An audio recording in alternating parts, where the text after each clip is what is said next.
Belgium is known for fries. Fries actually originated in Belgium.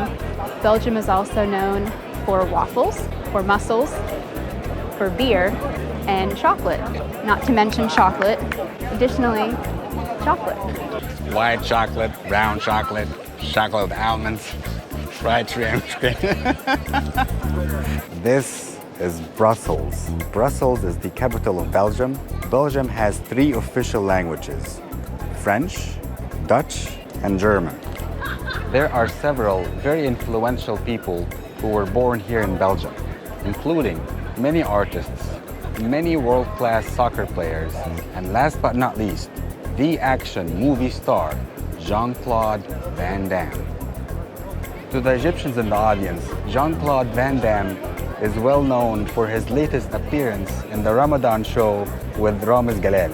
Jean-Claude Van Damme must have really needed money to agree to this. One of our favorite things about Brussels is how lively the city is, especially in the Grand Place area. Any time of the day or night that we've explored the Grand Place area, we found that it's busy and bustling with people, dogs, street performers. It's been a blast. This is one of the most popular spots to be in here in Brussels. This is Grand Place. Grand Place has been Brussels Market Square for over 1,000 years. It was mainly merchants and traders selling their goods and wares, but over the centuries it's grown into the amazing Grand Place that we see today, adorned with beautiful buildings, many of them built in the 1500s and 1600s, and some modern touches are the cafes where you can sit for hours if you'd like, enjoy lots of different types of food, coffee, ice cream, waffles, fries. And these restaurants are also open quite late at night, later than I was expecting. In every direction we look, there is a lot of details that you can stare at for hours and never get bored. The building behind us is specifically very intricate. There are plenty of smaller statues all lined up in a row across several floors. This is Gothic architecture. The Town Hall building was built in the 1400s. It features a 300-foot tall tower that's adorned with a golden statue of St. Michael slaying a dragon at the very top of it. Check this out. Grand Place at night is lit. Literally and figuratively.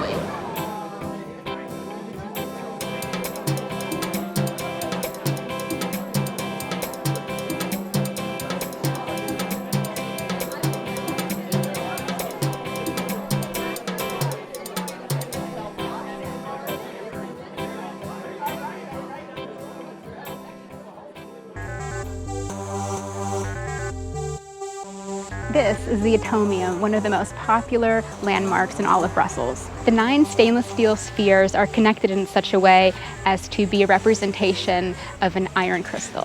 So technically it probably should be called moleculoleum. The Atomium was built in 1958 for the 1958 Brussels World's Fair. It was meant to be an attestation to the power of science, especially nuclear power. That was an emerging technology at the time. The plan was for only 6 months of use and then it would be deconstructed and taken down, but the Atomium has been so popular since it was first constructed that year after year Brussels keeps putting off destructing it, and then eventually decided that it's such a popular place to visit that might as well keep it up, make it a place that people can visit. At the very highermost ball, when you go up there, you can get very good panoramic views of the whole city all around. So it is definitely worth it to try to get tickets and go up there. If for anything, for the views alone, it's totally worth it. When you first go inside the Atomium, the first step is that you'll take an elevator all the way to the top. It only takes 23 seconds to get all the way to the top. That was fast. And out of the 9 spheres, we can actually visit 6 of them. Each sphere has something different to see. And my favorite sphere, I like to call the party sphere because there's a laser light show, not only in the sphere itself, but in the escalator to and from the sphere, which was pretty awesome.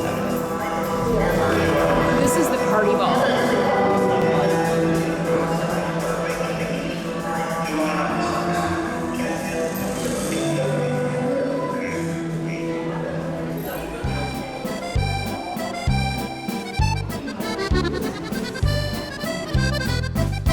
We are currently experiencing Mini Europe, which is a fun little theme park that has little replicas of major monuments and landmarks all across Europe. It's pretty cheesy, but pretty fun too, gotta admit. And we're still right next to the Atomium. If you are an adult in Mini Europe, you are still allowed to be goofy. It's perfectly fine, I checked.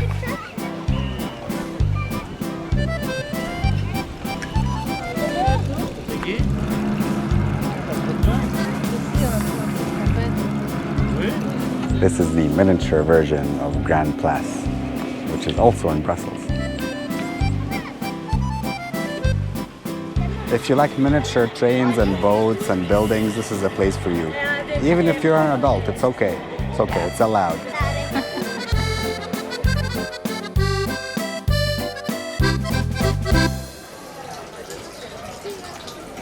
We've traveled 6,000 miles to see this. The mannequin piss statue is currently wearing some type of costume that looks like possibly a matador costume or something Spanish, possibly. I had read that throughout the year the costume changes every so often, so you never know what you're gonna see. If you come here during a specific time, then the costume might be different. So mannequin piss statue is gonna always be interesting. The most entertaining part for us is watching all the other tourists wanting to get selfies and pictures of the mannequin piss, and they're kind of like laughing under their breath. Statue of a baby pissing. We are on our way to see the Royal Palace. You get to actually walk through a park to get there. The park is very scenic. There are a few fountains. It's actually very enjoyable to walk here. In 1776, Maria Theresa of Austria, who was one of the Habsburgs as well as Marie Antoinette's mother, had this park laid out in a way that mimics Versailles. The paths are really nice in that they're not grass, but they're also not pavement either, so they're a bit softer on your feet. There's people walking and running and having picnics. There's people riding bikes as well as walking their dogs, and it's a really great place to walk around and hang out and have fun and just spend some time enjoying the beautiful weather of Brussels. That way when you're editing it, you'll see me kissing. This is the Royal Palace. This is supposedly where the royal family of Belgium does their official functions. They don't live here, but they come here to conduct business. You can actually go inside, but only for a few weeks a year. Unfortunately, we won't be able to go inside the palace, but there are plenty of beautiful things to see around it.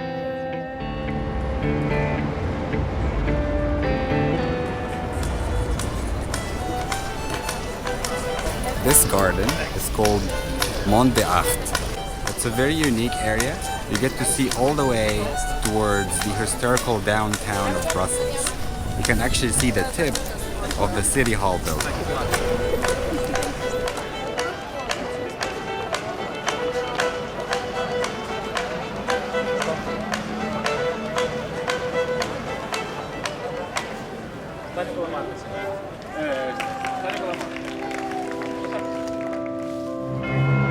Behind me is the Cathedral of St. Michael and St. Gudula. These are the patron saints of Brussels.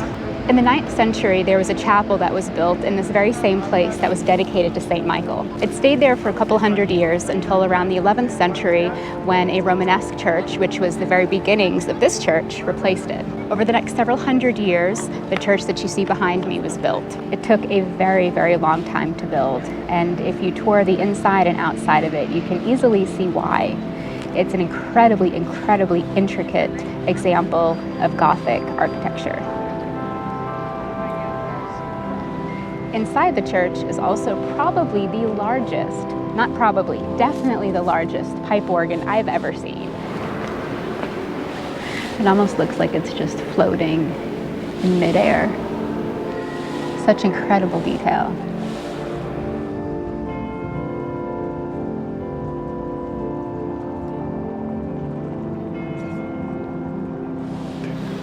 I still can't get over that organ. All around the area of the royal palace, there are several interesting sights to see. A little further down, you'll see this marvelous church. This church is called Notre-Dame du Sablon. This church has a very fascinating story behind it. In 1348, a woman discovered that in Antwerp there was a statue of the Virgin Mary that was not receiving as much attention as it deserved. So she felt compelled to bring the statue back here to Brussels. She brought the statue back here by boat. As legend has it, there was a mysterious force that pushed her up the river as the sails of the boat were not being used. Once the statue of the Virgin Mary arrived here, the Guild of Crossbowmen promised that they would build a large, beautiful church to honor the statue of the Virgin Mary. Every year, the crossbowmen carried the statue in a procession around the church. That procession is called ommegang, which is a Flemish word that means go around. Interestingly, to this day in Brussels, there is an annual event on the calendar that still honors that same tradition. That's why when you enter the church, you'll see different flags and different artifacts that are still used to this day in that procession.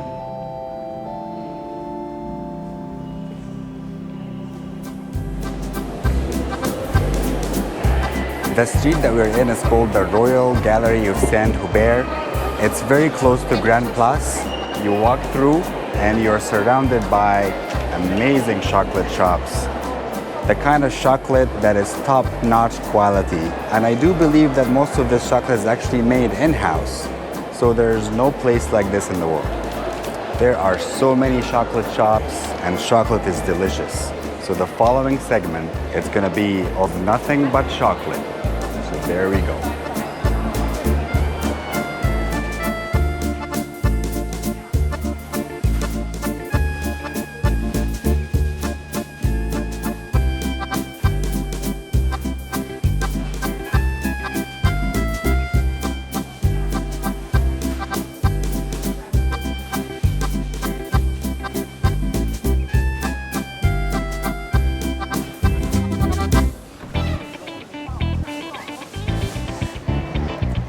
This is a world-famous Tintin mural.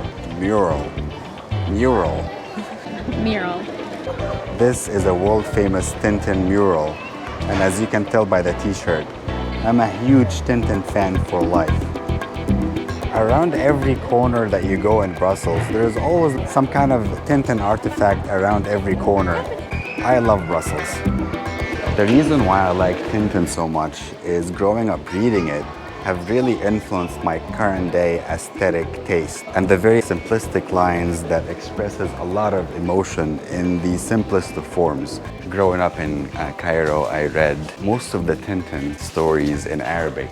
Two of them in particular were actually really hard to come by, and I believe they were actually banned in Egypt. One was called Tintin and the Cigarettes of the Pharaohs, and one was called Tintin and the Black Gold. There were no Arabic versions of either of those, so I did read the English ones. Still hilarious. Tintin figurines are very expensive.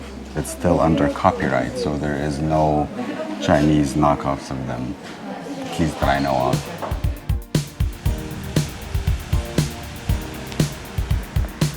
Away from the hustle and bustle of Brussels, you can come here to this very quiet and beautiful park. This is called Jubel Park, and when you get off the metro station, you'll be greeted with this giant gate behind us. And then as you enter, you'll have a couple of museums that if you're interested in, you can go in and check out.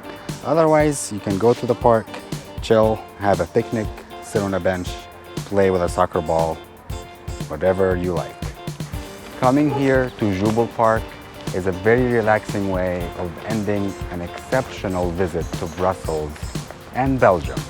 We will miss it.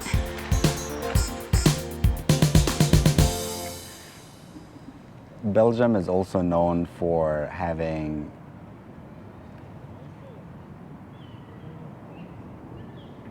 Exceptional muscles. Exceptional muscles, yeah. different kind of mussels. Another food that Belgium is known for is mussels. I had mussels in different countries before, and I had it here in Belgium, and I did notice a difference. The mussels were relatively bigger, All of the shells in the dish that you order, they all come ajar just the right way. So no shells are too closed or too open. Just perfect.